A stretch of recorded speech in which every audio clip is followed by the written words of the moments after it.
part of this podcast anymore. Too bad, because I just started recording as soon as you said that. Woo! Got it on file. Got him. Got-y. Oh man, I was baited. Yeah, I took the bait. Yep.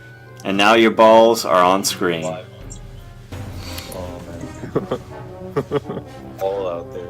That was my trick for the evening. Mm. Because guess what? It's a spooky podcast. It's Spookmeisters only, so we only got 3 people because the rest people aren't spooky enough. We got you 2 co-hosts. It's Jay Bizzle, J Dog, Josiah Biggs, and then we got S Rank Sterling Silver. In the house. What's up, people? How you doing? And then, of course, we have our regular guest, another semi-regular guest, Christopher Nolan. He made a couple films about a guy who wears a bat costume. I invented Batman. Bow down to me. So some would say that he is Batman. I mean, you never see me and him in the same place. Very, very true. Mm-hmm. Alright, well, let's get down to it. Hopefully, if I'm not too inebriated, this podcast will be coming out on October 31st.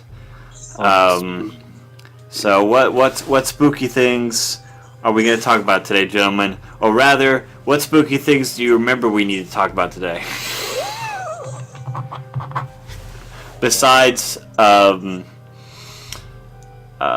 see, was it Mario Odyssey getting a better rating than Tony Hawk Pro Skater 2 on Metacritic? Almost. Absolutely not. No. Video games are bad. Video games are a mistake. No.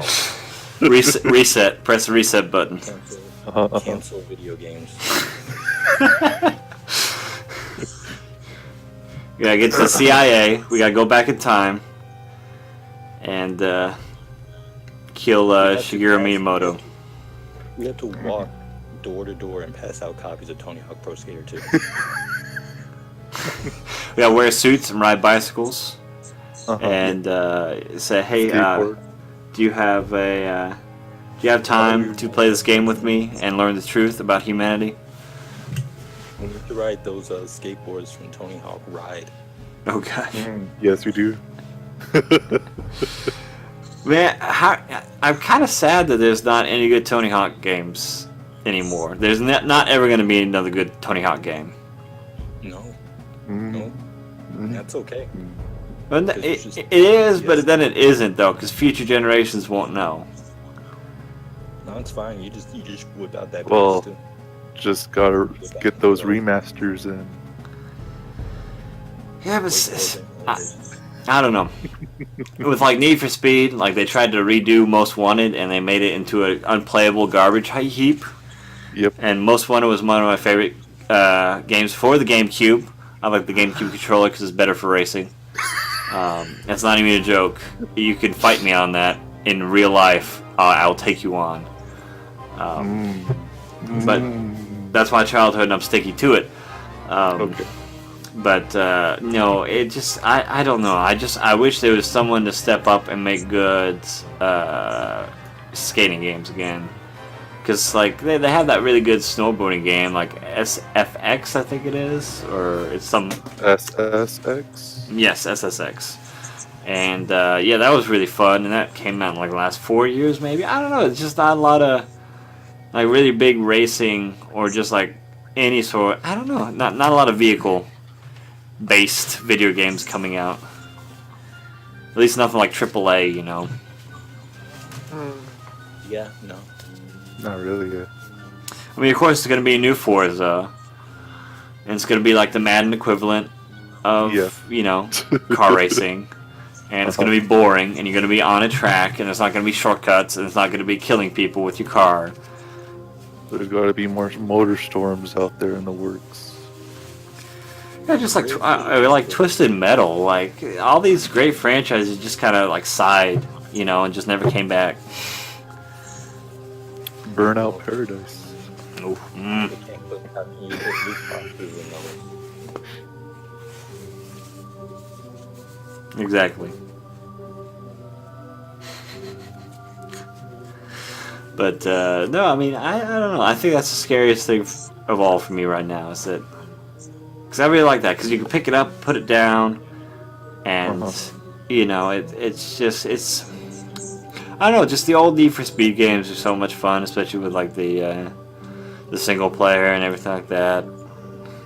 I invested a lot of time in those games. Had a lot of fun. It was fun customizing your cars, stuff like that. It just seems like something that's kind of lost right now.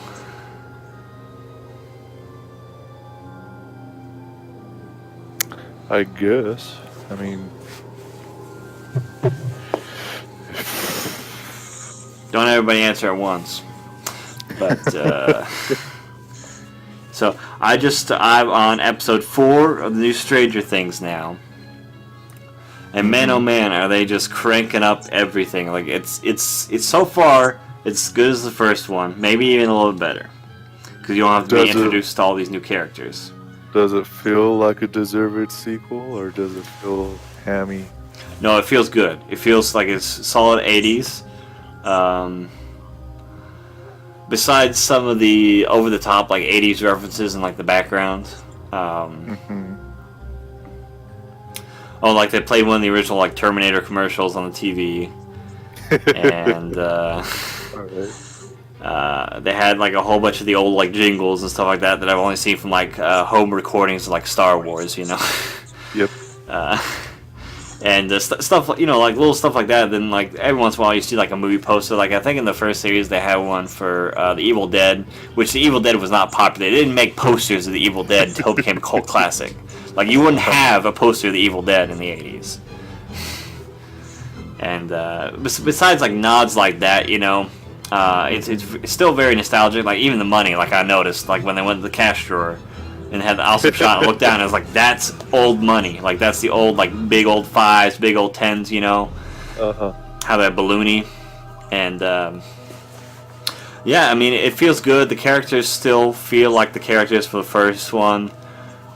First season and everything, and also it gives you Netflix was nice enough to give you like a little recap.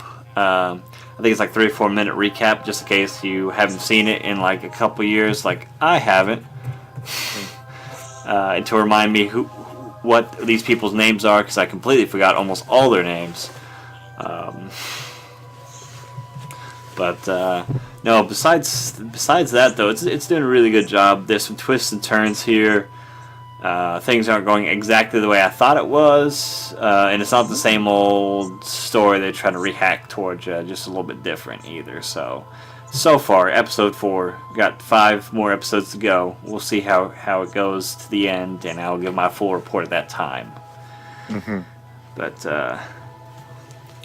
no, so far, so good. The hype is real. No spoilers. Listen to your Eggo waffle providers. No spoilers.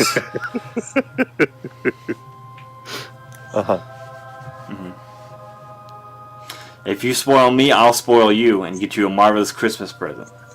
Oh, well then. Time to go watch the last episode. Yeah. But no, so like that's doing great so far. I hear Jigsaw is a pile of crap. Has anyone seen it yet? I've never seen any Saw movies ever. I've seen bits and pieces. What was that, Chris? I said I'm in the same boat as Sterling there. I've never seen a Saw movie ever. I mean, I've seen like scenes and like certain, you know, like kills and everything like that. It's stuff you just pick up from being on the internet for too long. But no, apparently that I saw Your Movie Sucks .org's review on it today. He put it out last night, and also known as Too Gay to Lift on Twitter. Best Twitter handle in the world, by the way. That alone was enough to make me follow him. But no, yeah, basically he says it's just like all the other films, and actually the gore is toned down quite a bit, and he was disappointed. So yeah, and also who was it? H3H3 did their big super vape contraption in order to promote the new Jigsaw film. And so that was really funny. I wish Jigsaw was as funny as the H3H3 video, but it wasn't, apparently. I haven't seen it, obviously. Okay. And then also, we have Critical, also known as Charlie. He did his moist meter, in which he gave it a 30%. Yes. So, everybody's saying it's pretty mundane. So, the one big thing coming out for Halloween, and it's disappointing as always. I mean, there's always it. Yeah, no, that's great. It's bringing back horror films. I wish they would have released it on Halloween. But just think about it. Every year you get the crappiest horror-esque films on Halloween that come out that weekend. It's always the crappiest ones. It's never good ones. Waiting for that Bye Bye Man 2. That's because the crappy ones know that they're crappy and they have to capitalize off of being on Halloween. Yep. I guess. Very true. I mean, Piranha's 3 Double D was on Halloween. And that wasn't a letdown at all. Oh yeah, it wasn't. It wasn't just the first movie with more cleavage. That's not what it was at all. Oh man. So Sterling, what, in your expert opinion, what's the crappiest horror film you've ever seen? Oh boy. Think back. Think back to the past to play shitty games and suck ass. I gotta use my mind powers. Let's see here. Let's see.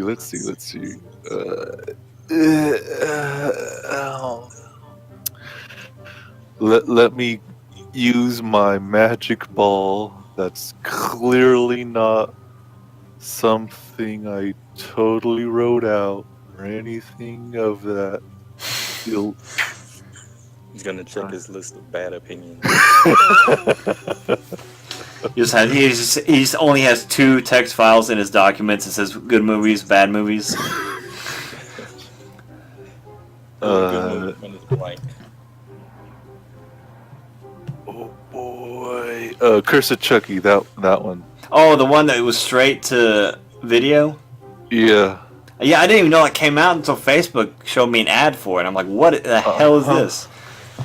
Yeah, Curse of Chucky. So basically, I'm a fairly big fan of The Chuckster? of Child's Toys, or what's it called? The first movie. Child's Play. Yeah, Child's Play. There you go.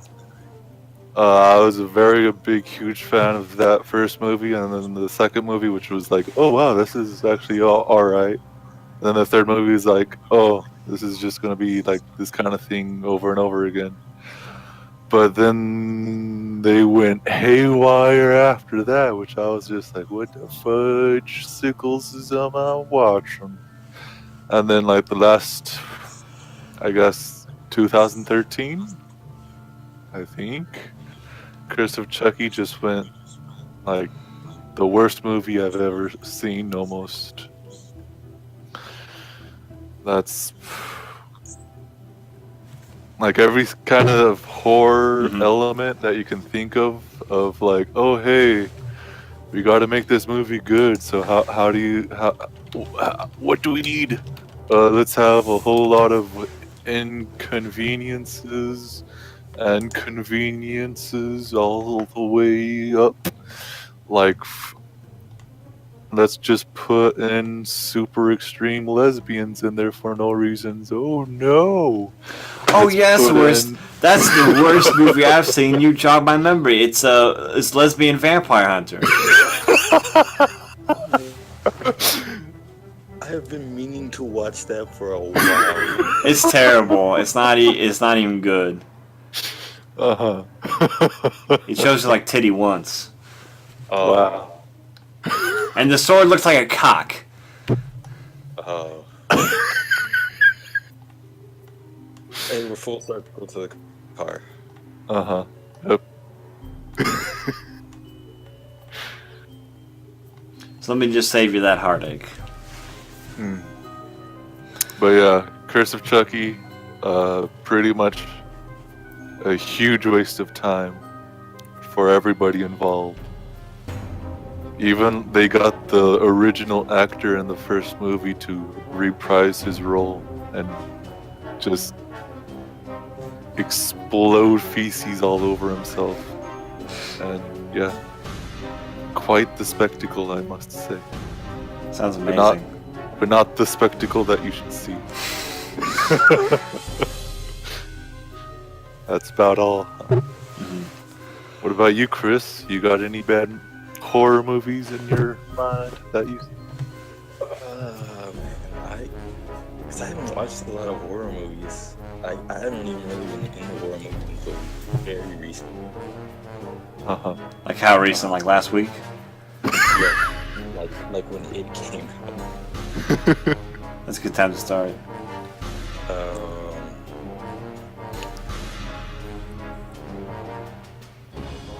Yeah, it's the last one in recent memory that I can really, and it's not even bad. It's the last one in recent memory I can just like see. Which would be... It. Oh. Yeah. You ever watch those crappy ones that come on TV near Halloween? Like Pumpkinhead 5 or... I watch everything that comes on Sci-Fi. Okay, then you know... Oh, was it like the Curse of Bigfoot is a pretty bad one. Nazis versus Gargoyles. Oh yeah. Fire and Ice: A Tale of Two Dragons. Oh my gosh! Wow. Yeah. Yeah, I don't know how KY didn't zoom over that one. Mm-hmm. But let's see, what's that? There's one about an ogre. I can't remember the title of. I think I'm thinking of that. It's just called Ogre, right? Yeah, I think it might just be called Ogre. It's just a Shrek ripoff. Yeah. And it's the stupidest looking monster. I just remembered it like just now. Yeah, it's like a high school junior like made a CGI ogre for a project, and then they just decided to buy it off him for $5. Yeah, I was about to say, you just bought it off of. You just went to like Dad's 3D store and bought it. It was bad too because they're just like praying in the church. The ogre just like busts in and starts killing everybody. It didn't even make any sense. Like they never explained why the ogre was there or why I was so pissed at him. They just like, we gotta find a solution, or oh, this land is cursed, or you know. It was like zero effort at all on any sort of semblance of story. Isn't that the theme of sci-fi though? Yes. Well, not originally. There's a couple, like, I wouldn't say gems, but a couple all right films that have come out of sci-fi. Like Sharknado 4.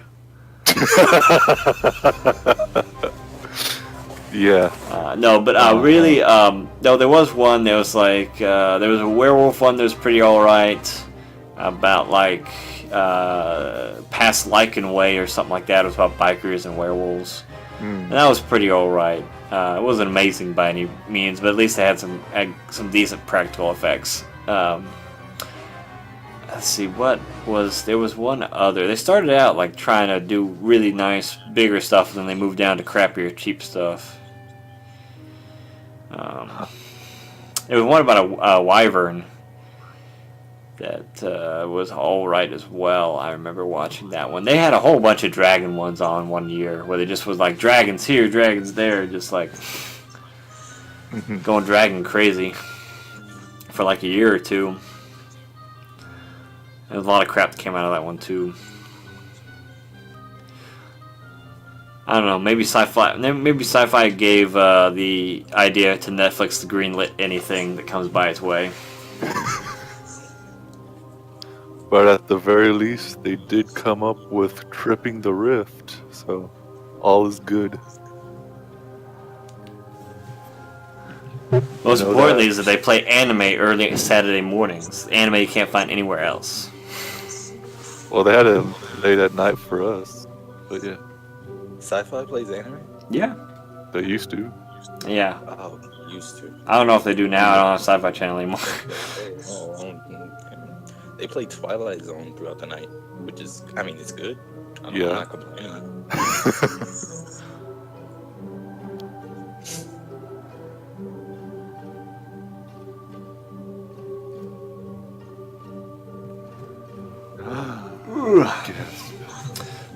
Let's see here.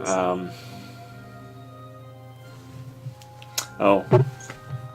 What is this? Is What's this going this? to be a new What's this? challenger? I don't know, maybe. I don't know. Okay, here's a tough question. Sterling, what do you think is the best horror film, or your favorite horror film? My favorite? Yeah. Oh, jeez. Gasp. Gasp, gasp. I already know Chris's. Well, I have a hunch. I've always drawn towards The Thing. That's pretty good. That's a pretty safe Yeah. and pretty amazing. It's like in my top 5 movies of all time, but no. Yeah. Like, there's nothing really much to talk about other than that it's good. Like, It's good, not all bad, and around. that's why I like it. yeah. Great creature effects. I even like the newest one that I went to the theaters to go see. I heard it wasn't that good. Yeah, but I went into it blind, not knowing it was a prequel, and I was like, oh, alright, you got me there, movie. I like you now. But yeah, yeah, pretty much the antithesis of being copied over and over again from today. Yeah, well, Like from Resident Evil onwards and stuff like that. it is quite amazing that they pulled off all those practical effects with the budget they had. Yep. I mean, the fact that major rank films now can't even pull off that crap. It's kind of sad. Yeah. And like during one of the commentaries, since I very much like commentaries, and The Thing, around where I think the main character, I forget who the actor is, Mhm. super popular, but it's escaping my mind.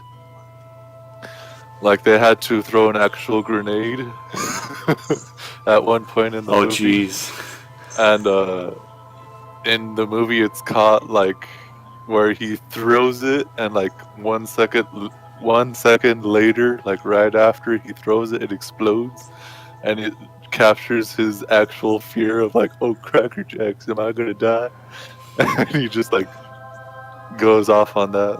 It's pretty hilarious. The commentary to that is pretty great. I recommend it as well. An artist dedicated to his craft. Mm-hmm. I just remembered Apollo 18. I enjoyed Apollo 18, but Rotten Tomatoes tells me it was a bad movie, so it's a bad movie. Which one was that again? Apollo 18 was Tom Hanks. That was No. that was No, that was the actual Apollo 13. This is not the actual. This is the horror movie. This is not the historical documentary. so that was the going to the moon is scary. But they go to the moon and like the moon rocks are like spider aliens. Oh yeah, I remember this. Yeah. Okay. Is this a sci-fi joint? No, this was like in theaters and everything. Yeah, apparently Rotten Tomatoes gives it 24%, but 73% of Google users liked it. So Yeah, I mean I enjoyed the movie, but then again that was 6 years ago. yeah, So Well, it's getting up there.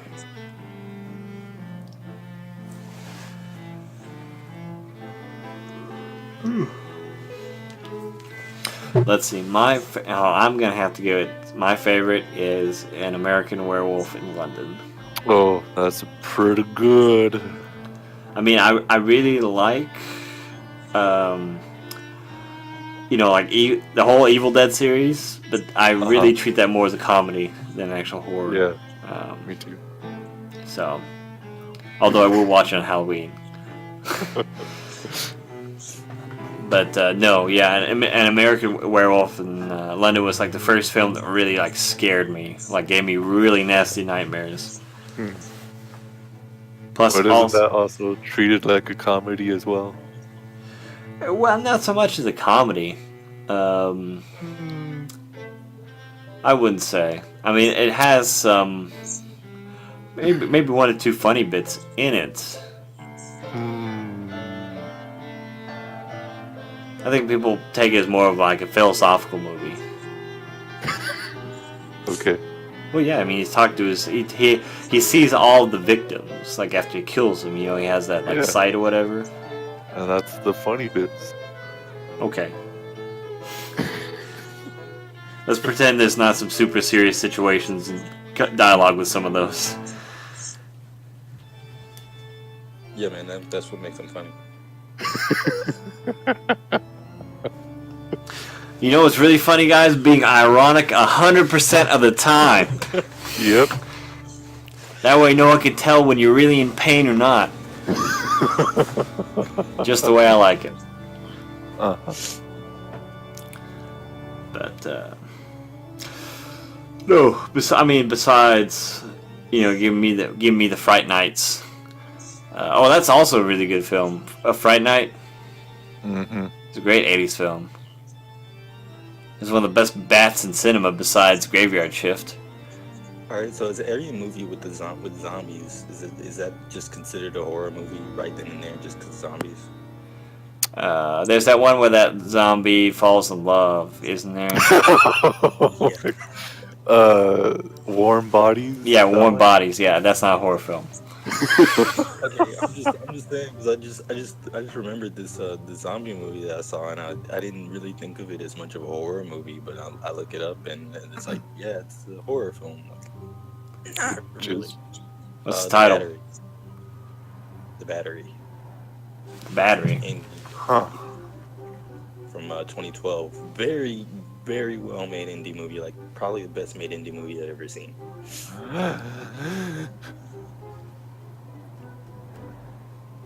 That's spelled like a battery that contains power. Yes. This is a drama horror, yeah. Yeah, I didn't think it was horror. Ooh, tit sunglass.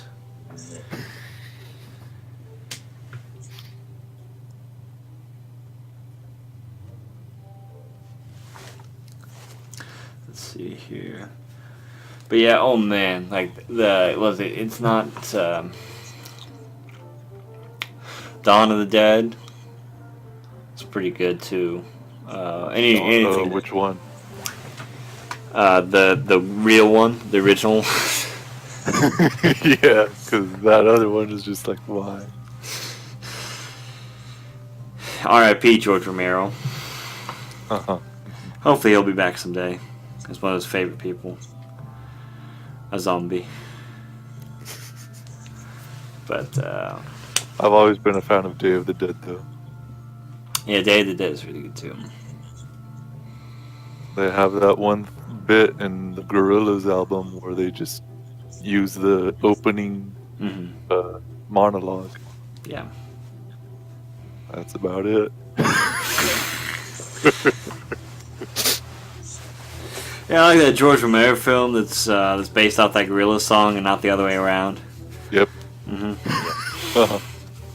It's amazing. The Gorillaz made everything, man. Yep. I wouldn't even fight you on that. You better not. Gorillaz made fighting. Hey man, but that new album was a little bit underwhelming. I agree. Yes, this is true. Especially for the time. They were off. I liked one or two songs.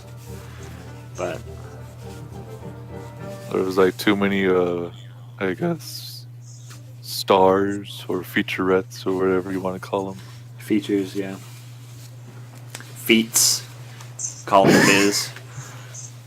Beats by Dre.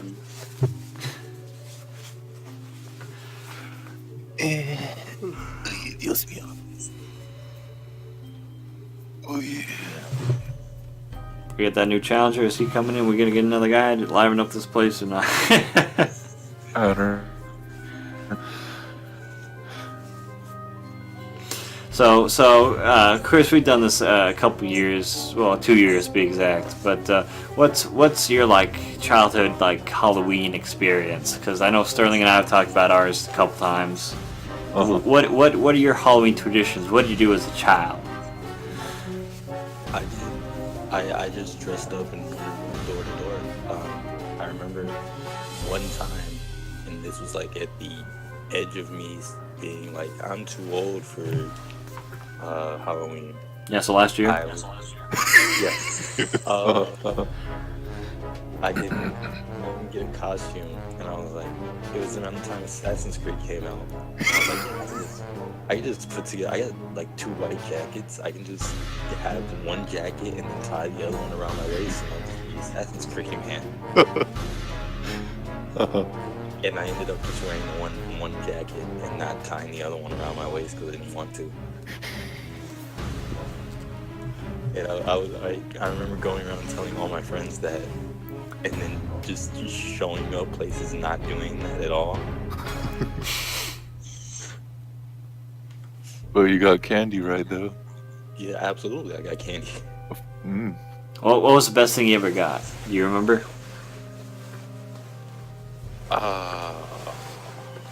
Or what was the weirdest? People were pretty normal. I mean, I always thought it was weird because I used to get a whole bunch of razor blades, and I wasn't even 16 yet, and I couldn't shave. But I guess they're just looking out for future me. Yeah. I guess the syringes were kind of strange. I can't steal it. That's the biggest piece of crap that they feed you on Halloween. Those PSAs about safety, and there's only one ever recorded case of there being a razor in chocolate. It was in Texas too, and it was it was forever ago too. Nobody's ever done that in the last 2 decades.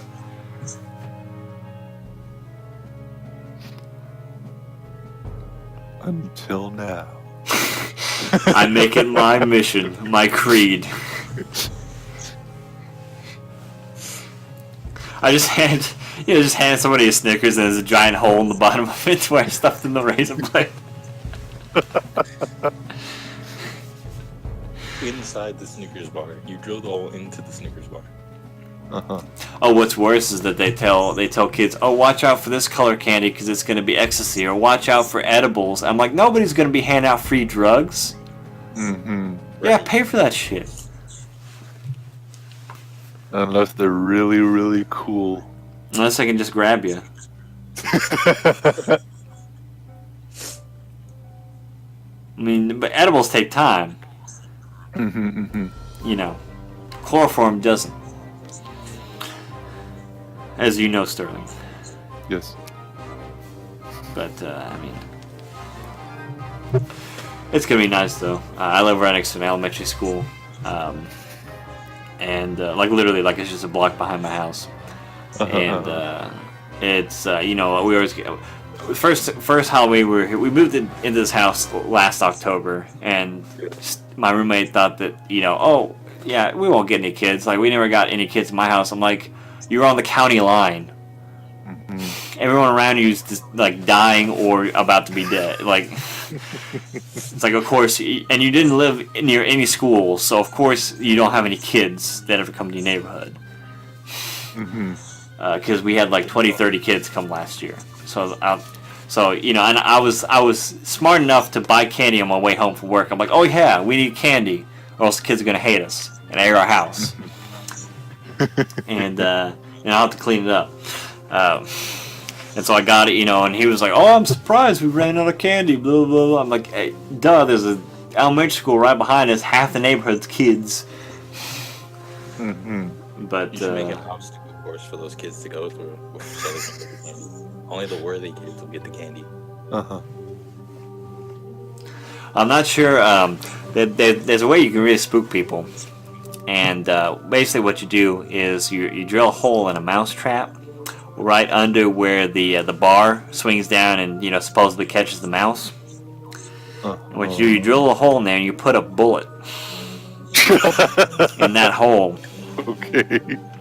And you put it facing down so you don't hurt anybody. Yeah. Of course. And then you attach a little tripwire onto the receiving end of that mouse trap, where the bait would go. You just put that tripwire just right near, where your first step is. Yeah. Just low enough where the kids are gonna trip on it and bust their jaws, and then set off the bullet and scare their parents, and they never come back. And the whole neighborhood wakes up. But That's true. don't do this at home. I'm a professional. Is that a legitimate thing, or are you just making that up? Oh no, that's your redneck tripwire alert. Like you heard like tin cans, but you see the tin cans or bells or stuff like that. But you do that. What you normally do is if you have a cabin in the woods and you don't want anybody sneaking up on you, that's what you do. You put up a fishing line, and then you put that mouse trap and you nail it to a tree. Away from where people would be approaching from, so they can't see it while they're coming up. And that's a legitimate way to put down a tripwire that goes off whenever somebody comes close to your property. Because that's the thing is that all it needs is a striking force to set off that bullet. Yep. And you're good to go. I mean, I used to, whenever you have duds while firing rifles at camp, you just get a little ball-peen hammer and just hit the contact on that dud, set it off so that it would never go off again, or you wouldn't just leave the live ammunition on the rifle range there for some idiot kid to pick up or something like that.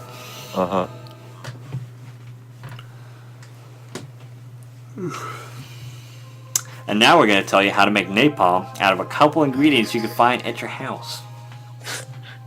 You're going to need a lot of styrofoam and a lot of gasoline. Gotta get that Nestle's peanut butter. Gotta make it taste good too. Yep.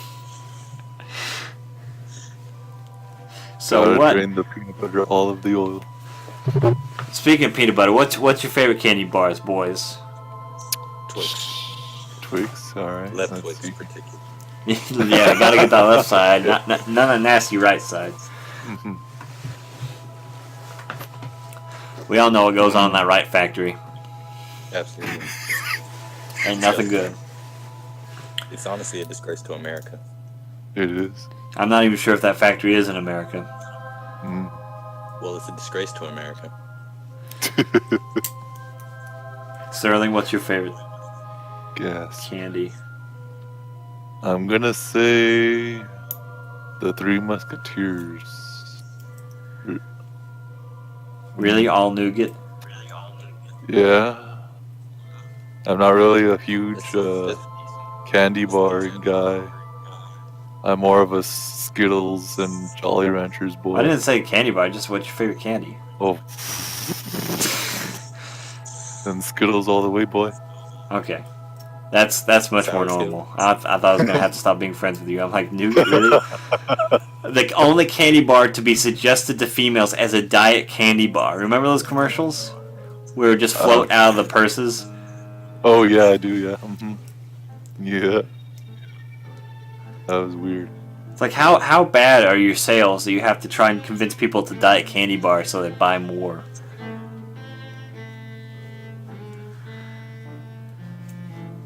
Pretty bad. Yes. But let's see, mine. I'm actually really digging those new Oreo bars where they have like the chocolate over the Oreo cookie. I try those.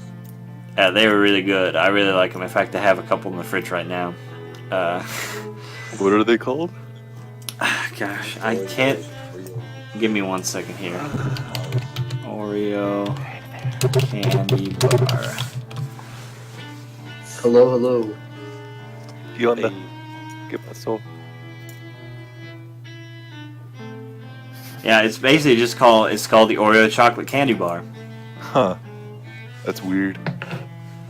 But yeah, they break up little pieces of Oreo, and then they stuff it in with like its own like sort of milky nougat, and then they cover it in chocolate, and then you taste it, and you taste little bits of Oreo inside the candy bar. It's really good. But besides that, I really like Swedish Fish. That's my game. Swedish Fish. Yep. Huh. Hello. It is I, Ben Picari. I have joined the podcast. Good episode. Salutations. Hello. Hello there. Just not been talking. What? He's in the vents with me. I haven't given him a mic. Oh yeah, Chris is in the vents in Sterling's house. That's his new. Don't Yeah. explain that joke, though.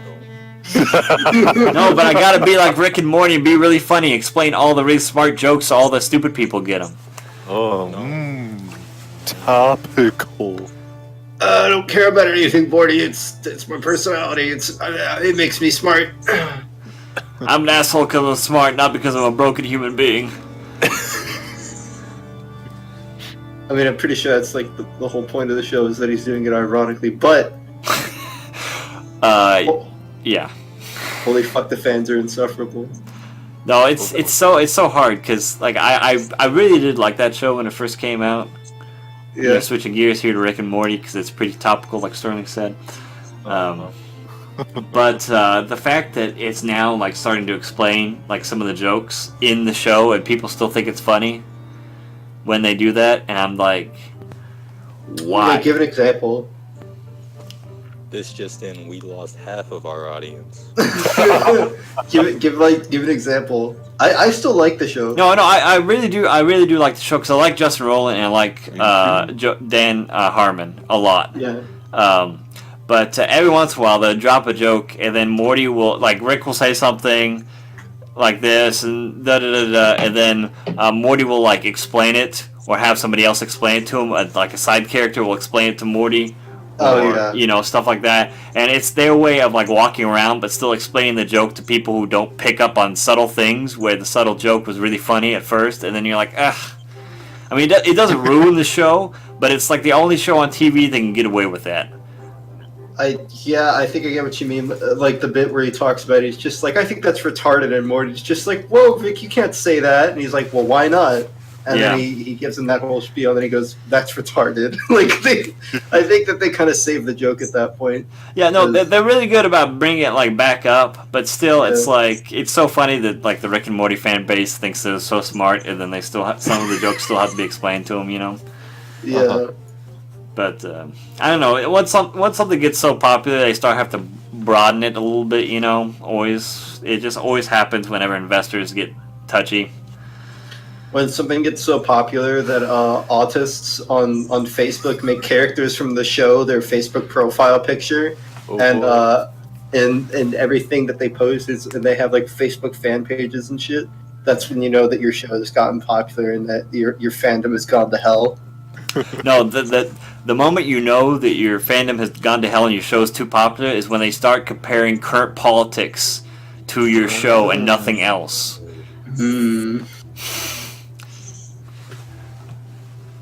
Getting too real here. I'll get off my soapbox now, but that's as far as that conversation's going. But no, we were just talking about spooky stuff. Ben, How are you? What's your least favorite horror film? We got to catch up. My least favorite horror What's film? the worst horror film you've ever seen? You know, honestly, I have not seen that many horror films. I haven't seen enough to have a least favorite. My girlfriend is a connoisseur of horror films, but I haven't seen too many. I have catching up to do in that department. Well, quick, text her, see what She just fell asleep. So Tell her this is really important. she's asleep. It doesn't matter how important it is. She's unconscious. Go into her dreams. Follow her like Freddy Krueger. Use your third eye and peer into her soul. I know that. I don't know. Well, what's your favorite one then? We did the least favorite, and then we did Yeah. the favorite. So what's your favorite so far?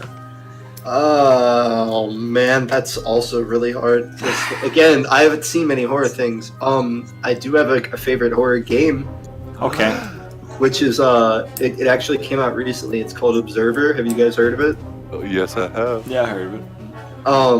So it's about for anyone listening, it's about a cop in the future. It's a cyberpunk game, and it's a detective that has the power to jack into people's brains and live through their worst fears and memories, and you use that to like solve this big conspiracy, and it really hooked me in. It is extremely scary. Mm-hmm. My favorite horror game used to be Outlast, but I think Observer does it so much better without any real. There's no like filler. It's all killer. You know what I'm saying? Mm-hmm. Mm-hmm. So it's kind of like Chew. Yeah, the comic. Fuck! I went to the wrong channel. What did you? It's kind of like what? Chew. What is Chew? Chew is a comic that came out, I want to say in like the later 2000s, in which is this detective guy, and he can read through like he only handles like really like sick mass murder people like cases, but in order to like figure out how a person died, he has to ingest like a piece of their flesh, and then he like lives through them for a little bit, and he's like severely like depressed and. Chew is an American comic book series about a U.S. FDA agent who solves crimes by receiving psychic impressions from food, including people. Yep. Okay. That's interesting. That I like the concept. That's really good. The art style is a little hit and miss though. You'd say it's worth checking out? Oh yeah. Okay. So I guess if you don't have a horrible film of horror, do you have a horrible game of horror, Ben? A horrible game of horror? Yeah, what's your least favorite horror game? Oh shit. I'll tell you a game that horrified me is my buddy my buddy Bjorn. No, either Quentin or Bjorn bought me a little game on Steam that was like 20 cents called Rage Wars. And it was just Rage comics with like stick figures. That's my least favorite horror game. I don't Quaint. I don't like to torture myself by playing a bunch of bad games all the time, I guess. Well, no, I mean, but there's some games where you're like, oh, okay, this might be nice, and then you play it and you're like, ugh, this is terrible, you know, or it just doesn't suit your tastes, or. Everyone talked about how good Amnesia: The Dark Descent is. I couldn't get into it. I don't know what it was. I just didn't. I couldn't get into it. Maybe it was the graphics or something. It felt cheaply made. I've heard it gets better, but I just couldn't. Like, I don't know. Oh, it's pretty cheap. Is it? Oh yeah. I don't know. Yeah, that's one of those ones. I mean, that's one of those ones where like the user submitter campaigns are like the better ones. Oh. People can make their own like campaigns and like stories and like mysteries and stuff like that. I know. Back when in high school when I used to like actually watch PewDiePie videos, like he used to play a whole bunch of them. Yeah. And some of them were really fun. Looked really fun. I didn't really play any myself that much because I had a crappy computer. I couldn't really play too many games on it, besides like emulators and such. Yep. But no, I mean, from what I saw from his Let's Plays, a lot of the user campaigns were much better than the actual game. But so one last question to get you caught up here, Ben. What's your favorite candy? Oh, all right. Let's see. My classic go-to answer has been either Reese's peanut butter cups or Butterfingers. Mm-hmm. But these days, like, eating more than like one small piece of candy like makes me sick. So I don't know. Same here. Like, ever since I stopped drinking like 3 sodas a day, I just I lost like 40 pounds, and I just don't feel like eating candy much anymore. I'll come back. That's what it does with me. No, I'm the same. I'm not a big sweets guy, but like once, like 1 or 2 months a year, I'll just have a craving for candy. Like Yeah. I'll just want to drink soda and eat candy like really, really bad. So much that I just do it. I just binge really hard, Yeah, and then I never want to do it again for like next 6 months. yeah. I do like dark chocolate a lot. Oh, you're disgusting. But Chris, you're dark chocolate. I was about to say, I think he means the actual dark chocolate, Chris. Don't insult me like that. Do not insult me like that. Are you milk chocolate? Yes. Okay, but like, I've heard actually, a lot of people around the world, they don't like American chocolate because it's sour to them. There's a process that American chocolate goes through, and they make it sour, and like the Hershey company will not reveal this process, but like Americans love it and the rest of the world fucking hates it. Well, you know what? Just like in 1776, they could suck it. There we go. Yep. But no, I've eaten like milk chocolate from other countries before, and I'm a milk chocolate guy better. I don't know. I liked dark chocolate when I was younger, and then I just don't like it that much anymore. I don't know. Maybe I ate too much of it, or got sick of it. I'm not too sure, but I'm all about that milk chocolate now. I've ever since I like, maybe this is just like a psychological thing or like placebo effect, but ever since I read that like it's that the rest of the world considers it like sour chocolate, I do kind of taste more of that sourness whenever I eat milk chocolate, and it's kind of put me off of it a little bit. I swear, if this changes my opinion, You gonna kill me? I'm gonna punch you in the throat. Hey, I'll better bring watch you out. back. You're both in events together. I'll bring you back some European chocolate, BB, when I go to Scotland. Uh-huh. I don't want your Yeah, the trash famous form. Scottish chocolate. I don't want your Euro trash. But no, let's see what else. Oh, what was the biggest haul you ever got, or the best haul you ever got from trick or treating, Ben? Oh God, those I can't even remember. Does it hurt Probably too much to remember? Like I don't know, like a third of a pillowcase probably. Or rather, what's the best thing you ever got trick or treating? The best thing I ever got. I think one rich guy gave me like a king sized Butterfinger. That was pretty cool. I legitimately thought you were gonna say a king size Toblerone. No, those just recently came out. I got you this Toblerone. You don't deserve the big Toblerone. Have you seen the potato Blerone? What? The potato Blerone. Okay, I'm looking that up right here. The keys clacking already. It wasn't even me yet. Potato Larone. Found it. I put it in the chat. What the hell is this? I don't even know what a Denny's made it.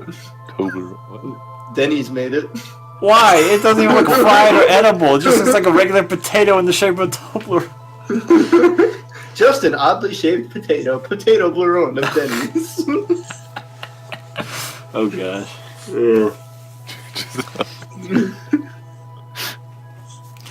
Dude, like those just remind me of the waffle fries at Chick-fil-A. Man, Chick-fil-A, you sure are a piece of shit ethically, but your food is great. And how? Hey now. You're a rock star. Get your Game on, go play. Sterling, I have a question for you. Chris, I have a question for you too. Josiah, answered this question on the last podcast. Yes. Oh yes, okay, yeah. You know we're what's going down this coming. road. Okay, I'm going to ask everybody this question. So, Chris and Sterling, listen up. You're walking along one day. You don't particularly have anything to do. Let's say you're walking home, and this man approaches you out of a dark alleyway. He's carrying a briefcase. He says, "Hello there. Would you like to earn a lot of money?" All right. You fucking follow him into an alley. He says, "Look, I have this thing. I like to watch people fuck fish in the mouth. And I'm willing to pay you all the money that's in this briefcase right now if you do it." Now, I have two versions of this scenario. Version one of this, the only people that will know about it is you and the mysterious man and the fish. And the second version of it is you fuck the fish and the man films you and it becomes the #1 trending video on Pornhub. And everyone can see your face. Now, what is the minimum amount of money that you would take in either scenario to fuck that fish? You asked me this question in person, and I told you it's an exorbitant amount of money. Did I ask you this question? I can't remember. Yeah, yes. All right, well, just go through it again. What if nobody knew about it? It is going to take a ridiculous amount of money either way. See, that's what Okay. I told him. It's a guarantee that like it will not get out in that first scenario. Sir, it is going to take a ridiculous amount of money either way. I said $15,000. Like, are you telling me if the dude was just like, I will give you $150,000 if you fuck this fish right now, you would say no?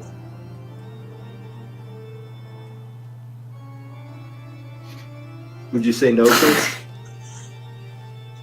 You could buy a house with that amount of money. It is going to take a ridiculous amount of money. All right, well, what define ridiculous? Let's talk numbers. Is it $1 billion? 1 trillion? I'm gonna go close to $1 billion. It's gotta be around. Oh come on, even I wasn't that stingy. I said Come 50 on. million. No. I'm going big money, man. No, okay, but the idea of it isn't what's the maximum amount I can get, is what's the minimum amount you would take. I'm expensive, sir. You guys are being unrealistic. Like if I actually Did you not see him wearing that crown earlier on Facebook? Do you No. hear this scenario and we're being realistic? You guys are making a mistake. Why are you gonna pay us to fucking fish in the mouth? Maybe. Yeah, that's why I'm asking the question. You've just been rich this whole time and you never told us. Pretty much. Wait, did you invent the potato blurone? No. But alright, It's Sterling. just using this podcast to push his ideas. I know.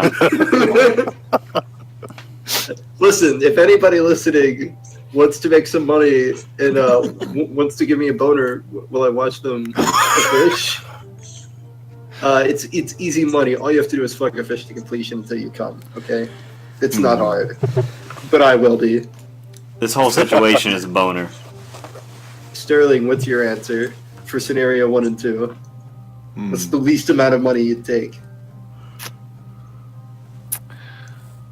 But do I have to do it though? Yes, Yes. he's gonna make you do it. It's a That's what he told hypothetical me. situation. If you're gonna be that guy who's just like, I run away. Then my minimum amount is I do it for free. Really? Yeah. I'm In just that kind of guy. in both situations. Yep. If it's gonna save a guy some time, I'll do it. Well, Sterling, you're very helpful. Yep. I'm just that kind of guy. But okay, Chris, I'll that thing give him money. you give him money, you'll pay him. How much would you pay him? What's the most you'd pay him? Whatever's in my wallet at that time. You'd give him your credit card and be like, go crazy, I won't cancel it. Uh-huh. Thank you for giving me this experience. I've learned well, Master. Chris, you talking about me being secretly rich and like paying people? Do you remember when you all came over to my house? You saw the name of the neighborhood as you were driving in? Yeah. Tell the story. Tell the story. He's the only out of our group. Everyone is black except for him. And so we all have to go to his huge ass mansion. It's a big house in a new neighborhood. The rest of the name is. The neighborhood is called Halley Plantation. Oh, Jesus Christ. And it was all black. I was the only white man in my bedroom in my own house. And everyone remarked separately as they came in and be like, so I see that your neighborhood is called a Halley Plantation. And I was like, yeah. You told us it's it's ironic. I think JC said yes, massa at one point. I was real uncomfortable. Oh my god. Listen, I'm not one of those white guilt kind of people, but I felt white guilt at that moment. I just feel like anybody would feel like they're in a bad situation at that point. I don't necessarily think it's guilt. It's fine. We all watched The Boss Baby. It ended up being an okay 5 out of 10 movie. The most okay movie I've seen all year. Yeah. You alright there, Chris? I didn't want to remember the baby butts. Oh yeah, there was a lot of focus on the baby's ass. Yeah, there was. With jiggle physics. Yeah, with jiggle physics. Gotta get all those trailer shots. A lot of baby butts. Like, Gotta get those Indian guys interested. Jesus! I think that's more Arab. India's in the Middle East. No, it's not. Yeah, sort of. It's on the edges. It's like its own subcontinent, They're I guess. You're right. I mean, Technically, the Middle East is still in Asia. Yeah. Yeah. Fuck. So we talked about. So the best most important candy, thing. right? Oh, well, I'm sorry. Why not talk about the worst candy we've had? Well, what's your least favorite Halloween candy? Least favorite Halloween candy? Yes. I'm pretty sure everyone's is what's the one that has coconut in it? Almond about- Joy.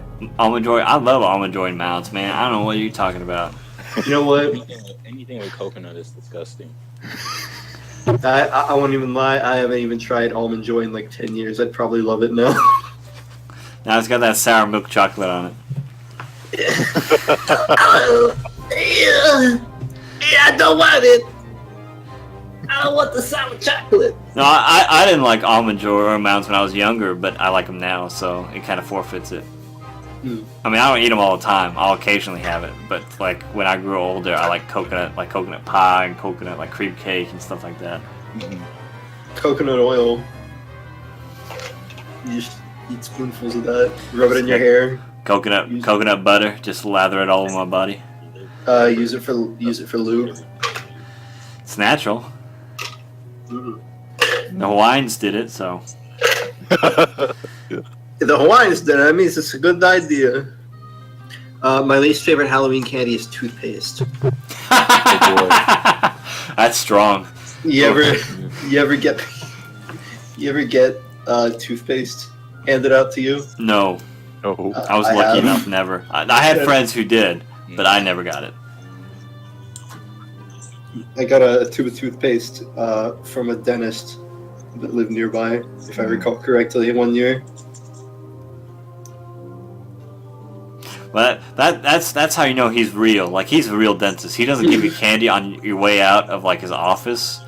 Then he's a real dentist. I've never seen a dentist's office that offered candy on the way out.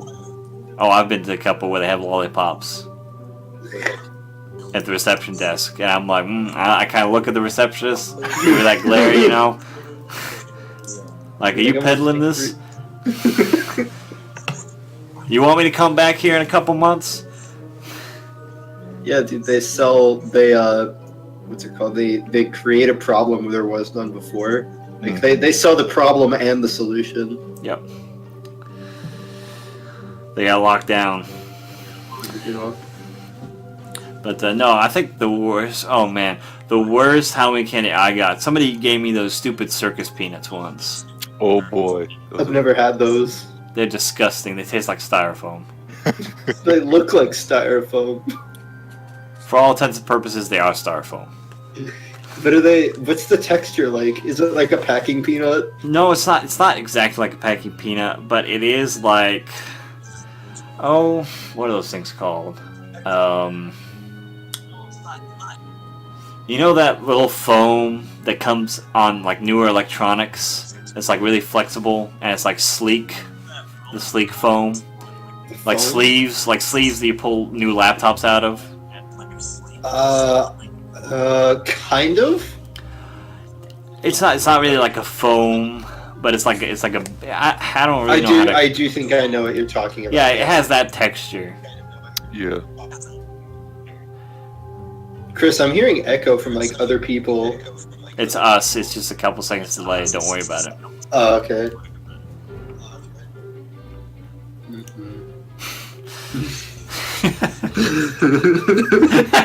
Not good. As soon as he told me not to worry about it, I'm worrying about it much more. And I could hear all of us laughing in the background like ghosts of people past. It adds the spookiness. Ghosts of But Halloween. Sterling, give us your answer. Well, there's a lot of bad stuff out there, but I'm gonna have to go with Crunch. Nestle's Crunch. I don't like it one bit. Why not?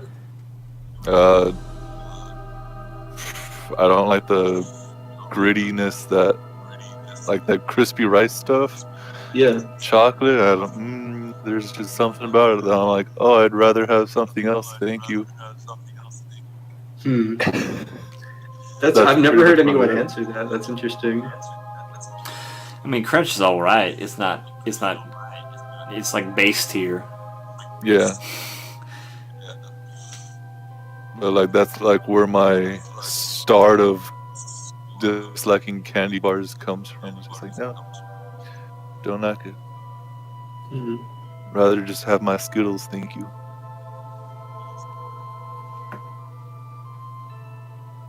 Chris? I'd say anything with coconut. Get into that. Okay, well here's a follow-up question: candy corn, yay or nay? Depends. No. Never. No. I'd say yeah. If I have like 2, I'm good.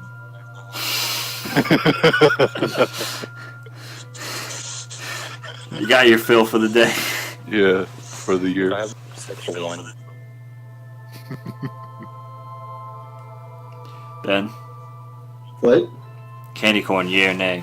Oh, you cut out. I used to like it, but I feel like if I ate more than like 3 now, that my teeth would fucking hurt. You ever eat something like so sweet that it hurts your teeth? Yes. It's an awful feeling. One time I smashed one of those 2-pound bags of Swedish fish during finals week because I had to stay up and study and I had to feed my brain. Ew. That's not gonna feed your brain. It is. Sugar feeds your brain. It's the most direct way to feed your brain. No, that's actual fish, not Swedish fish. No, I'm not talking about amino acids. No, when you study hard, you have to give yourself sugar, whether it's refined or by fruit. Like your brain, whenever you have those brain farts, your brain like is all fuzzy from like studying too much or overthinking stuff too much. It's because your brain needs food. Yeah. Seemed like you needed to watch more Rick and Morty. Yeah, boy. What do you go to school? Huh. School's not a place for smart people. They said that on Rick and Morty. It's true. Johnny, go to your room. But my name is not Johnny. No, you're supposed to say yes, Papa. Hey, yes, Papa.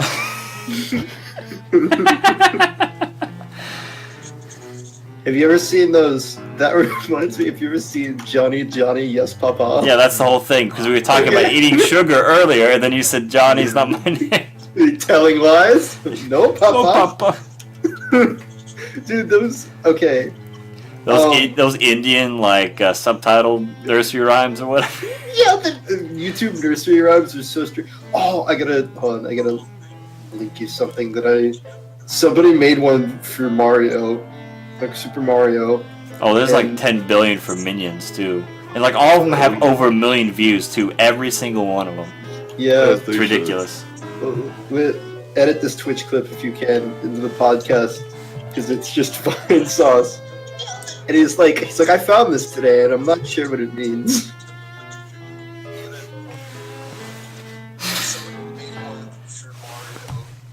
But let's see here. Oh yeah, speaking of cancer. Yes. So I went to Target the other day because I need to get some candles for the jack-o'-lantern. And so we bought some candles, and then I went, oh, okay, I'll go by the menswear section and see if they have anything good on clearance. Because every once in a while they have like a shirt for like $2-3 or like some shorts or something. Yeah. And so I went there, and like, you know, they have all those like onesie costumes now that are really popular or whatever. You know, where you can be like Darth Vader and it's just a soft onesie or whatever. Basically, it's just selling pajamas to people as costumes. Yeah. And, you know, then they have, you know, like their fall sweaters and stuff like that. And then we get to the t-shirts, and everything is Stranger Things. Like, half the department is Stranger Things. And I'm like, Did you walk into a Hot Topic accidentally? that's what I was thinking. Because, man, oh man, I mean, they had sweaters, you know, like t-shirts, like baseball t-shirts, like, and like multiples, like more selection than Target has ever had of any other.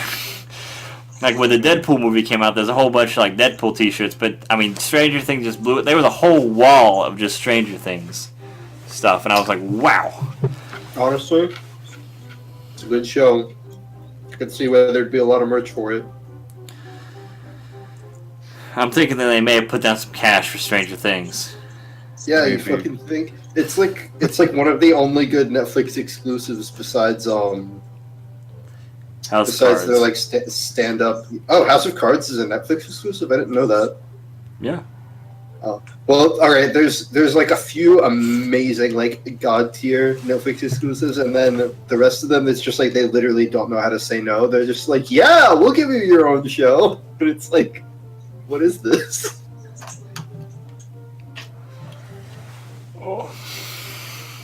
Oh, and they're always trying to push Kuro Mukuro on me all the time. Like, hey, you like anime? Watch this. We're paid to promote this. Everybody likes Kuro Mukuro. Look at how we adjusted the numbers so it has a positive rating. Even though everybody hates it because it's garbage. Yeah. What is this? You know, the numbers now are actually based on what you're watching. Yeah, I know. And what you would like, so I think you just like garbage, Josiah. No, it's because I watch a lot of anime and it says, oh, this is anime too, so you'd like this. This is also animated in a similar fashion, therefore you'll like it. That's literally how it is. Like, all the anime is just like almost the same score on my thing because I've just watched so much anime on Netflix. Yeah. But, like, no, anime I mean... isn't a genre, it's just like, it's a medium. Well, Americans will figure that out in probably another decade or two. Yeah. But, no, you know why they changed that system, right? What? Because of Amy Schumer. Oh, yeah, no, yeah, I heard of this. Yeah, Amy Schumer's Netflix special totally bombed. It had 1 star. I think it was half a star. Yeah, she's funny, right? I tried watching it. It was really uncomfortable. Like, I heard people couldn't make it past the 10-minute mark. Yeah, no, that's exactly what happened. With, like, me and Mikey and Kayla, we were all like, all right, we've heard some pretty bad things about it. Let's watch it.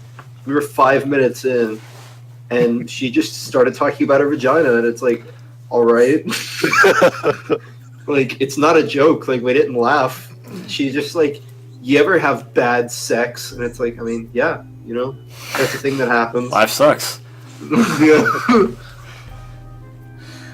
No, yeah, and then she said, she went on a big campaign about, it wasn't real people who voted that, it was trolls who got that 1 month subscription just to vote down my show, because my show's really good. Oh boy. And oh man, they even put it like on benches, you know, in like Dallas and a couple other places where Netflix like advertises on like park benches. They do this at like bus stops and stuff like that. Netflix shows sometimes. Like sometimes in like LA, you'll see like Jimmy Kimmel live advertisements on like bus stations and stuff like that. Well, they did this. I know they did it in Texas and a couple other places. And people, and you know, they said, 5-star comedy, and they showed like stars next to it, and Amy Schumer, you know, and people went in and like blacked out the stars to show like the real score. So yeah, people did, you know, mess with it quite a bit, but I mean, it's just because she was being such a, you know, she was being such a bitch about it. That's not even, and like what she'll say is like people that like hate feminism or whatever. It's like talking about your vagina is not feminism. Like, but it is. I'm all for equality and everything. Like, you can recognize that like women are like embattled in society and like certain issues, as are men in other issues, and there are certainly a bunch of little gremlins. I'm sure, honestly, that there were probably a few gremlins, but at some point you just have to accept that, like, or she just has to accept that she's just not a good comedian. Have you seen all the material she's stolen? Oh yeah, and then somehow she steals all this material and still can't be funny.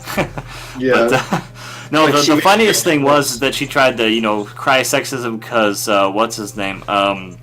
Oh gosh, the best black comedian of all time. Dave Chappelle? Yes, Dave Chappelle.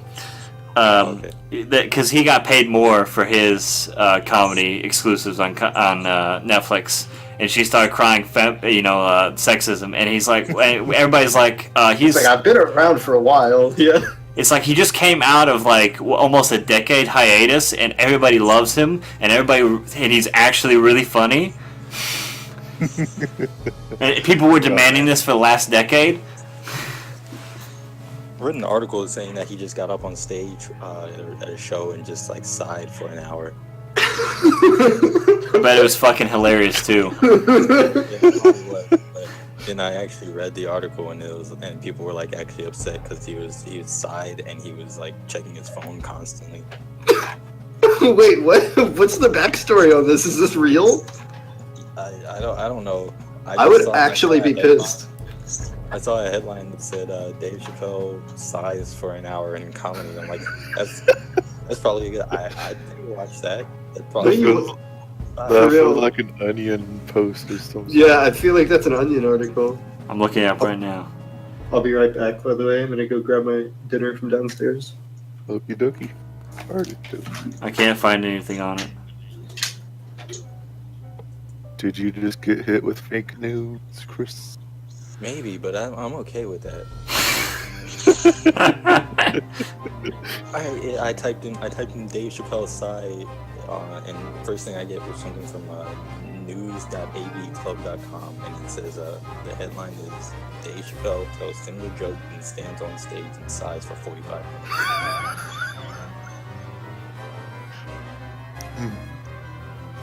This was back in 2011. Yeah, so before he came back, yeah. Mm-hmm. Yeah, I'm sorry, my phone autocorrected me and said Dave Chappelle signs. Yep. That's why I couldn't find it earlier.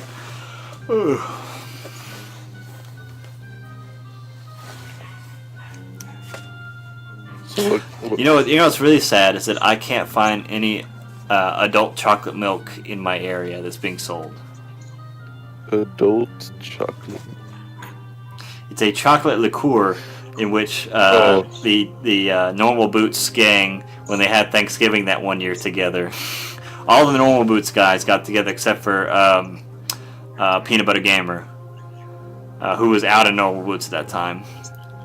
Everybody got together and got drunk at like one of the Continue guy's house, and they had to take shots of adult chocolate milk whenever they lost. And they had to play like a whole bunch of video games against each other. And there's like I'm talking about like the whole crew there, and they split up into 2 teams.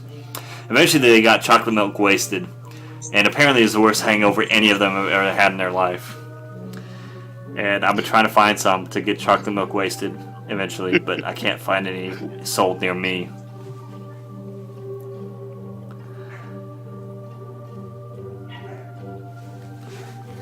And so I'm very sad. I'm sad for you, man. Thank you. So, I guess another question for Halloweenies. What do you think was your best costume that you had? My best costume wasn't necessarily for like trick-or-treating, but I did a haunted house like 3 or 4 years ago, and I did my own zombie makeup, which ended up being the best out of anybody else at that haunted house. So scared a lot of kids. Good time.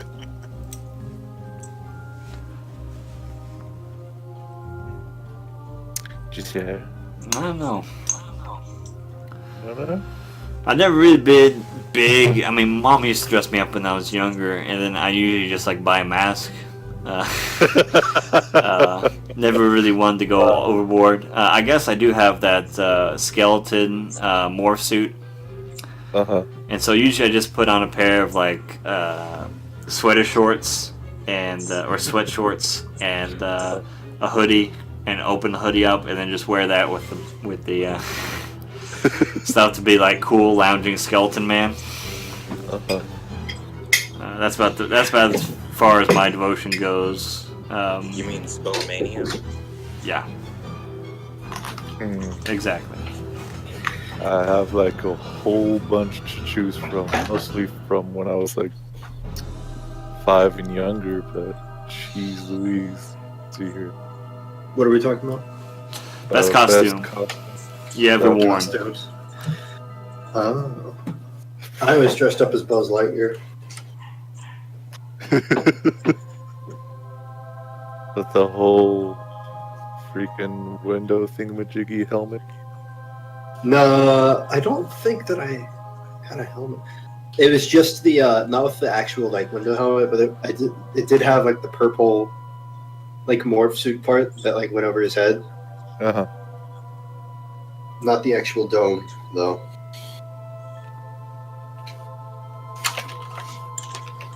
I think I'll go with I was the King of Hearts when I was about 3 years old.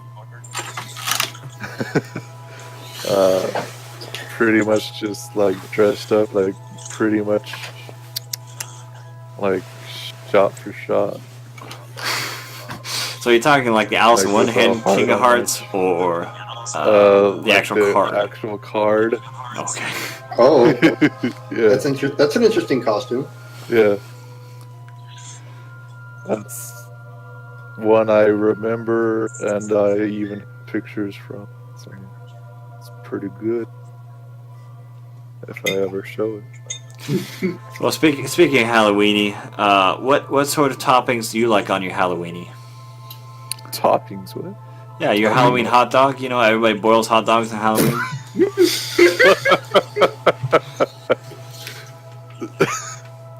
Candy corn. Yeah, I was about to say some people like candy corn, some people don't.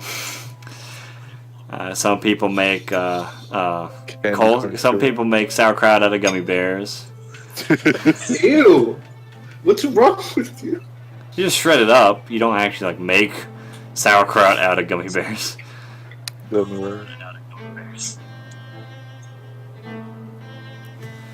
I'm disturbed. Perturbed. Good. What are you eating there, Ben? Can you hear me eating? Yes. Yeah. Damn. Japanese food. Ew. Wow. Fried rice and steamed veggies and steak and shrimp. Okay. What kind of sauce? I don't know. It's like a spicy mustard sauce. It's Okay. pretty good. You're gonna stink up my vents.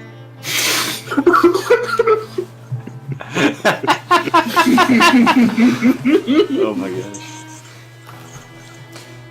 Nope. I'm sorry. You never push any food up here.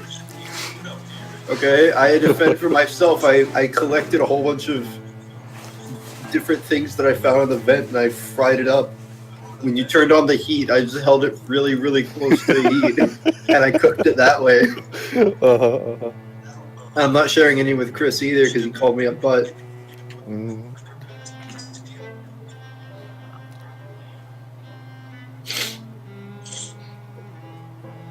I'm actually going out of the vents. I'm in the vents by choice. Oh. Well, I'm trapped in here. Yeah. I'm locked in here. My Sterling vents never have takes that- off. Oh, sorry. What?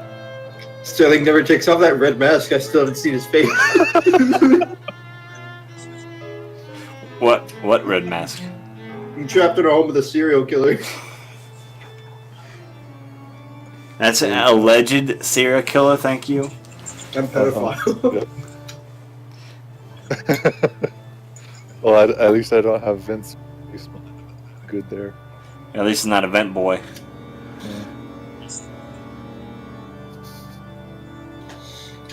I hope the screams of the children slaves that you have sate the pain of knowing that you have a hostage in the vents.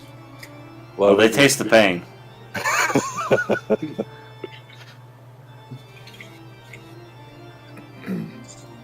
You have pre-recorded screams. That way you never know if he's really doing it or not. Yeah. So that when the police come and I just say, hey, it's just this tape I have, I can then use that to do more crime. I'm like, You oh, think I they'll already got literally away with it.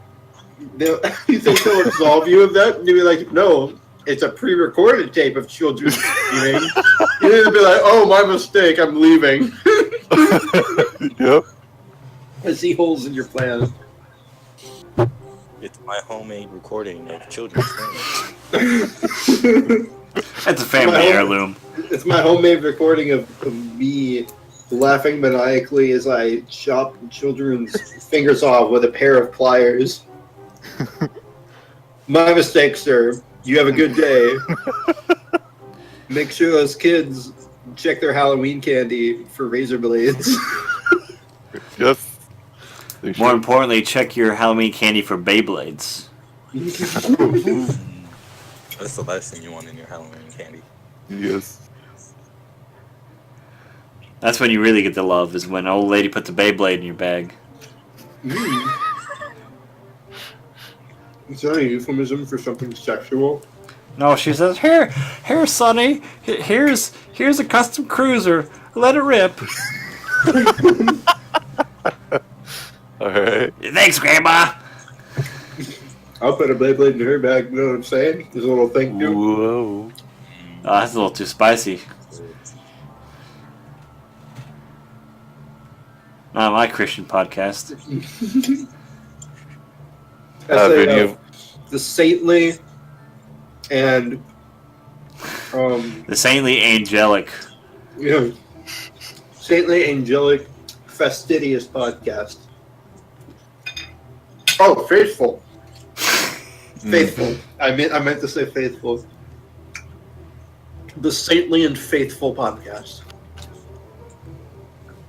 Have any of us received anything else than candy during trick-or-treating? I've gotten apples before. Eh. Well, were they candied apples? No. Oh. Just Why no would I laugh. just say apple if they're candied apples? Well, you don't know. I do know is my memory. Well, they could have been. They had the potential to be. Yes, everything I know is a lie. It's like And saying, I'm trapped in Sterling's vents as well. it's like saying Sterling has the potential to not trap us in these vents, but it doesn't change the fact that we're still trapped in these vents, just like it didn't change the fact that that was just a regular apple. Uh-huh.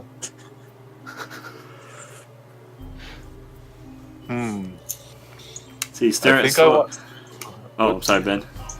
I'm sorry, Chris. This episode of the SAF Podcast brought to you by Sterling's ventilation system. Call 1-800-STERLING. That's it. That's the whole number. That's Mr. Sterling. That's my name. That name again is Mr. Sterling. Quality jingles. I like it. Oh man. I just really want like classic, like maybe season 1 through 10 of Simpsons on some streaming service. I want it so bad. You want what so bad? You cut out. Oh, I want the Simpsons seasons 1 through probably 10 on a streaming service. A streaming service that isn't like their weird website that you have to also have a cable account to access. Yes, a streaming service that anyone can access. Yeah. I don't care if I have to pay money for it. I'll pay money for The Simpsons. Like just The Simpsons. Like you'd pay like $10 a month. Yes, if they had Simpsons. Simpsons streaming service, I would pay it. So why not just get the DVDs then? You have to buy them separately, and they're hard because they don't. Some of the earlier seasons aren't like in circulation much anymore. Just give $300 or whatever to Matt Groening and then pirate all the episodes. Well, actually, one of my childhood friends, my friend Chip Scherer, his step uncle is actually Harry Scherer, one of the voices on The Simpsons. Oh, cool. Which voices? Oh gosh. Now I'm gonna have to look it up. Which voices, Josiah? Huh? Who says? Huh? I don't know. Maybe it's because I haven't seen this friend since high school. Is it Mr. Mole Man? He does a whole bunch of them. Let's see. Mr. Burns, Reverend Lovejoy, Ned Flanders, Lenny, Yes. Arnold Schwarzenegger, Principal Skinner, Dr. Hibbert, Smithers, That is a lot of them. Toll Booth Man, Otto. Toblerone Man. The secret character. But yeah, he's like a step uncle that my friend only met once, like because his dad went insane, Oh. and That's they're not in cool. good terms. So my friend's dad, his stepbrother. So yeah. That sucks. Yep. Oh boy. Also, I don't know if you ever read the Sunday paper comics, Mm-hmm. but did you ever read Bizarro? No, I have no idea what Bizarro? that is. Yeah. Yeah, Bizarro. It's like a one shot, and it's just like a funny non sequitur type comic. And I actually I know Bizarro's nephews. The guy who writes for Bizarro as well. I went to grade school with him, his nephew, and his adopted nephew. They were both adopted. They were both Korean, and they were both adopted from Korea. And he actually came and spoke to our school like twice when I was in elementary school. So that was really cool. But I never like met him like personally. Dude, the only talk that I really remember. Did you ever read the it was like Gregor the Underlander, those books? Do you know what I'm talking about? Maybe. Do you know what I'm talking about, Chris? It's the name is familiar, but I don't really recall. the author of that series, when it was really popular, came to our school because she was related to one of the teachers.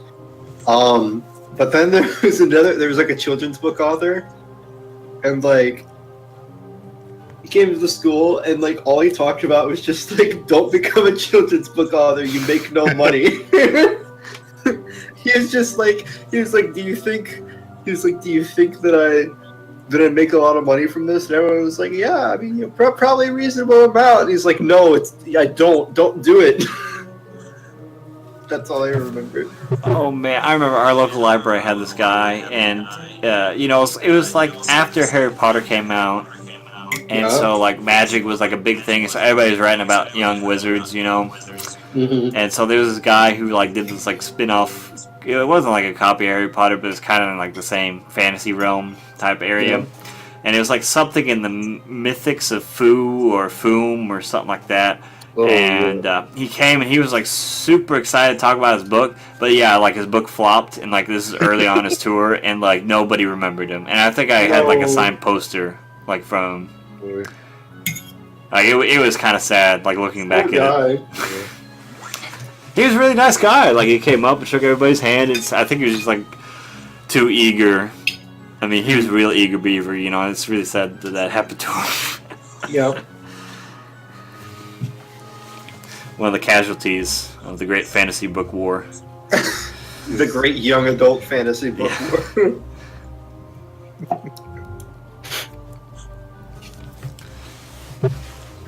The only famous person I've ever guessed was the creator of Oblong. Oh, wow. Pretty much, he's a friend of my dad's. So, this one time when we went to Comic-Con, he was staying at my dad's place, and I was like, okay, well, alright. I guess I gotta be in, like, here with this greatness guy, because, like, at the time, I believe they've already had, like, his special cartoons on stuff on Adult Swim. Mm-hmm. Like, oh, geez. And then, we went to Comic-Con for a bit, and then like this one very like super extremely memorable thing I will forever remember from him is that when we went to I think like a little local restaurant where like they had like these paintings on the wall, and like the paintings were made by like this homosexual guy, and they were very, very much like, oh yeah, they were made by a homosexual, yeah. But what? One of the pictures had like two guys, like in the same picture, like I guess like smiling for their picture, but one of them had like a sandwich in one hand, and a dick in the other. And the creator of Oblong like super remarked on like, wow, why is he holding a sandwich? It's super like ornate and stuff, like. And then like he like called over like one of the patrons of the restaurant, like, hey, is this for sale? Because he just perplexed him that for some reason there was a sandwich in the picture. I'm like, wow. And forever and ever I will ever remember that the creator of Oblong flexed by a sandwich in a painting. That's about it. That's a pretty bizarre story. I like it. That's pretty great. It's so like oddly specific that I believe you 100%. Well, I mean, it happened, so yeah. I bet you I can go back to that restaurant because I think it's still running, and I could maybe, hopefully, if it's still, the picture is still there, I could take a picture of it. Jeez Louise. And it could be our new mascot. But it's really funny too, because like they're all like smiling with their mouths open, like ah, and then like the one guy just had like a sandwich in his hand. That's about it. All right. Yep. Yeah, he was a pretty cool guy too. Let's see. I know my dad met Conan O'Brien. Before or after he's famous?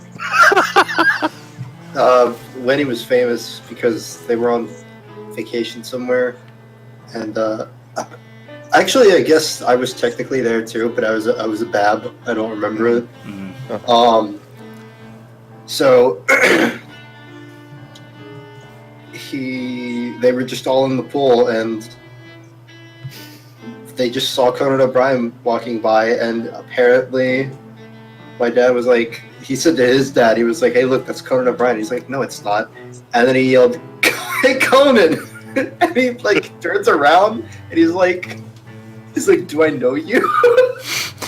But then, no, like, he didn't say that. Like, he just has that kind of look on his face. He's like, "I don't know this person that just called out to me." And my dad was like, my brother was like in the pool with him, and he was like really tiny, and he was like playing his head like a bongo drum. Okay. and Conan's like, "Hey, you're pretty good at playing that drum or something," and then he fucking walked away, and I'm like, that's a bizarre story. So my dad just spilled spaghetti everywhere, basically. Nice. It's probably something that I would do, though. It's like, "Hey, oh, I shouldn't have done that."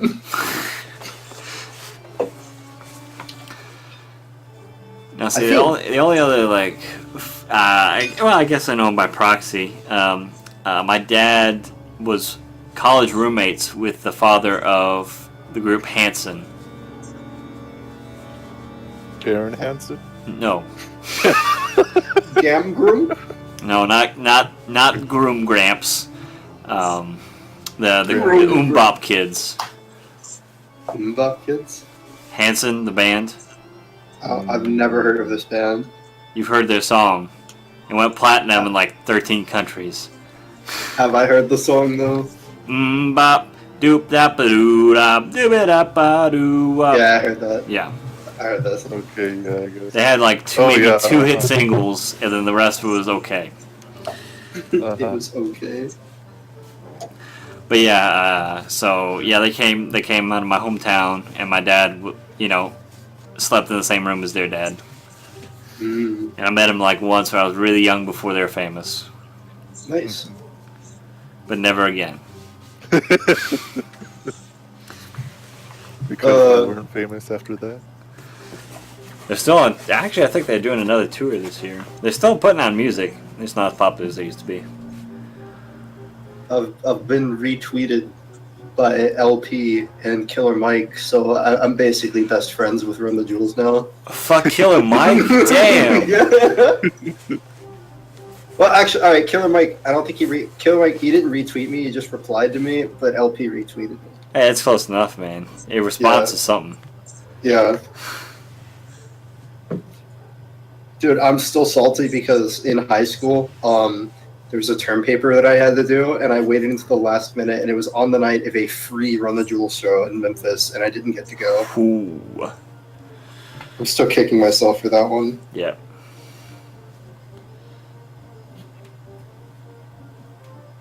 One day, though. When I'll probably go on like the Run the Jewels 6 tour or something. They're never coming back to Memphis. I bet they will. They're never coming back to Memphis. Well, Chris, you don't know that. Never coming back. They're never coming back to Memphis. Why'd you call it Memphis? Never coming back to Memphis. To There you go. Memphis. There you go. Man. Memphis. That's what all the locals call it, right? Memphis. Yeah, definitely. No, we actually call it Memphis here. Oh yeah. That's the local dialect. Yeah, boy. Hey man, Mike said that when he took a Greyhound to Memphis, he said that he went outside and some dude pissed right next to his feet, and then looked at him and said, "I just lost my life, dude," and then walked away. And I was like, "Yeah, that sounds accurate for downtown."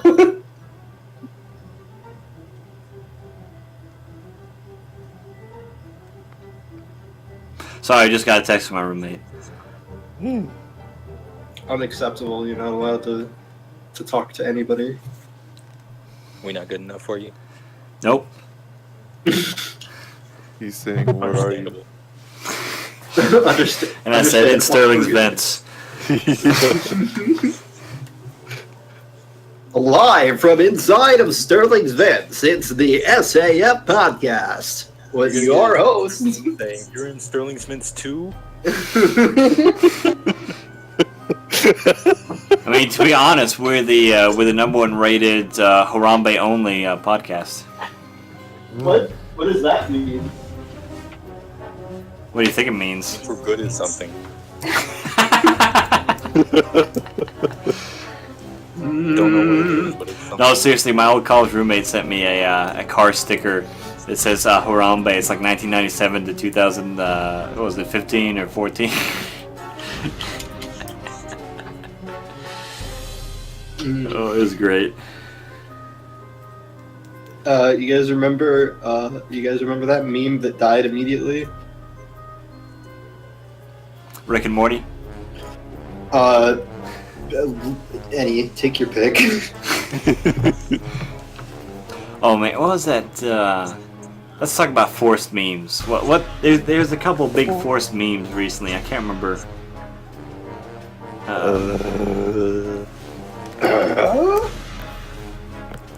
Oh yeah, it was that weird one where it's like back and forth, where it's like headshot, different person's headshot, different person's headshot, different person's headshot, and they're just having like a normal conversation. What? Did you ever see that one? No, what are you talking about? I saw it in a couple places where normies would be. And I think I know what you're talking about. yeah. I don't know what it's called though, and it was only around for like a week or two, and people were pushing it pretty hard.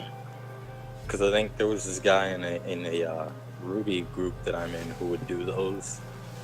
Oh boy. And that was his thing in the group. And by the way, the Ruby fandom is a god awful cringe. It's a bunch of man children. Yeah? Don't Wow. get in- It's almost like a terrible show would have a terrible fandom. Oh, thank you, Josiah. Thank you, Josiah. Is that serious or sarcastic? I can't tell at this point. I enjoy the show. I do not. It's an entertaining show. Yeah. But shows like that, oh man. Anything that has like a whiff of anime attached to it is gonna attract man children. Anything that has a whiff of a attractive protagonist. Hey man, I've seen some good hentai of that show, okay? Don't knock it. The villains are the attractive ones. And yeah, it's got some pretty good stuff. Is the hentai better than the actual like show artwork? Usually. Yeah, oh yeah, definitely. Good. I remember seeing the trailer for Ruby and it looked nice, but then I was like, what is the voice acting? But the animation's pretty good. And then in the real show, the animation was much worse. Well, it got really bad once Monty left. Rest in peace. Yeah, but this was before. Yeah. This was before Monty. No, I remember the first trailer. Remember where she's fighting the werewolves? Chris, you showed me on your like garbage cell phone that you used to have. Do you remember that phone? Yeah. Do you remember that phone? In like 10th grade history class. All my phones up until right now were garbage. It was the one you had in 10th grade history class. Is when you showed me. I don't specifically remember this phone. I remember that. It was being passed around like wildfire, man. Like that was. Well, apparently Ruby is comparable to Steven Universe and Killer. They can't all be bad. You can't compare that to Kill the Killer. Well, I don't know about that. Steven Universe I thought was pretty charming, but it is very slow starting out, and I didn't really stick with it because I don't know. Actually, I would say the first season is the best season. I watched it up until like the beginning of season 3. Oh. And well, first off, in season 2, they kind of like Steven has like all this adventure and like grows as a person, and in season 2 they decide to start him back at like square one for some reason, where he's like, "Oh, I'm a dopey kid again. Ha, I'm fat," and someone just and then oh, sorry, I'm cutting you off. no, it's fine. No, and then they kind of just jump back where he left off. There was just like a couple episodes in there where like, oh yeah, we forgot we developed this character. But yeah, it's just, man, I don't know. It just it is a charming show. Like, don't get me wrong. Like the first season, I thought was very charming, very nice, and very like it's very wholesome, you know. Mm-hmm. And but it just kind of loses all that, and then there's not a lot of continuity, and then the plot just kind of falls apart. Because I think Rebecca Sugar just wanted to make a wholesome show, and then she started like to put in some plot, and then she kind of like forgot like her what she wanted to do with the plot. Yeah. And then just kind of was like, well, I'll just keep making episodes. The music for the show is really cool. I love the art style and everything. It's just, I don't know, man. It reeks too much of Tumblr. Yeah, Right. it does. It does pander to it. Like I said, not so much in the first season, but as it goes on, it starts like pandering harder and harder. Like like that. everybody being gay. Yeah, like the, like that. Literally everybody. Well, not only that, but did you ever see that? It was when like Steven Universe like first came out, and people started figuring out that like everybody, is gay. And then it's like, it's the Cartoon Network executives coming up to Rebecca Sugar, and they're saying it's like, you gotta tone down the gay shit, okay? Where, it's alright to have gay people, but we can't have everybody in the show being gay. It's just too weird. And then she's like, oh, okay. And then they leave, and then she looks over at the writer, she's like, make them double gay! Yeah. Double gay. Make them bi as well for some reason. Make it 3 gays infused into 1 mega gay being. Yeah, someone once summed up Steven Universe that I really liked it. They were just like, it's just Steven running around going like, oh, I got a popcorn necklace. I think they talked about this on Sleepy Cabin. I think this was Corey that said it. He's like, I'm Steven, I got a popcorn necklace. And he's like, yes, Steven, that's very nice. And then he goes up to a big monster and he's like, would you like my popcorn necklace? And they're like, Steven, no, you idiot. And then they save him and he's like, I messed up again. And they're like, it's okay, Steven, because we love you. Because men are retarded in this show. Yeah. But, And that's the whole show, season 1. No, in fact, I think there's also some literature you need to look up if you haven't seen it. It's Steven Universe on YouTube. I've seen What? this. Have you seen all 3 parts? No. There's 3 parts. What? The alternate telling of Steven Universe, in which he's a Jew. Oh. Isn't everybody a Jew in that? Yeah. It's in the Juniverse. The cinematic Jewish universe. Steven Cinematic Universe. The CJU. Usually in the Marvel universe. Well, it all started. Iron Man never develops any technology because he wants to save all his money. I'm sorry. Wow. I don't know. Wow. It was a weak joke.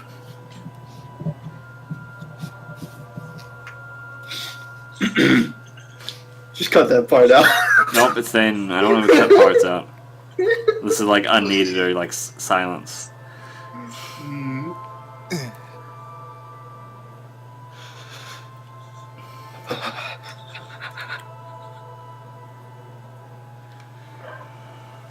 Well, I think it's time we close up shop, boys. I think we talked enough about spooky things. We did that big disambiguation of werewolves and vampires, and talked about how zombies are ruining film.